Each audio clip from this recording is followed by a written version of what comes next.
सन्मान्य व्यासपीठ, उपस्थित मान्यवर आणि माझ्या मित्रमैत्रिणींनो, आज 15 ऑगस्ट म्हणजे स्वातंत्र्य दिन. स्वातंत्र्य दिनाच्या सर्वांना हार्दिक हार्दिक शुभेच्छा.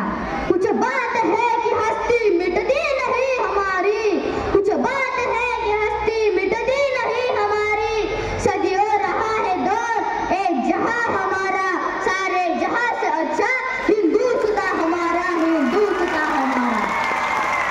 मित्रांनो, आपल्या या महान देशाचा जन्म दोनदा झाला आहे. पहिल्यांदा विश्व निर्माण झाले तेव्हा आणि दुसऱ्यांदा 2000 वर्षांच्या स्वातंत्र्यानंतर हा देश स्वातंत्र्य झाला तेव्हा. मित्रांनो, आपल्याला 15 ऑगस्ट 1947 रोजी हे स्वातंत्र्य मिळाले आहे ना, तेवढ्या सहजासहजी नाही मिळालं. वंदनीय मंगल पांडे, भगतसिंग, राजगुरू, सुखदेव, चंद्रशेखर आझाद, राणी लक्ष्मीबाई अशा कितीतरी महावीरांनी आपल्या जीवनाची राख रांगोळी केली. तर कितीतरी महिलांनी, पुरुषांनी, बालकांनी तुरुंगवास भोगला. तर कधी इंग्रजांचा वार झेलला, तर छातीवर गोळीबार झेलला. अशा या सर्व महावीरांना आम्ही शत नमन करतो, शत नमन करतो.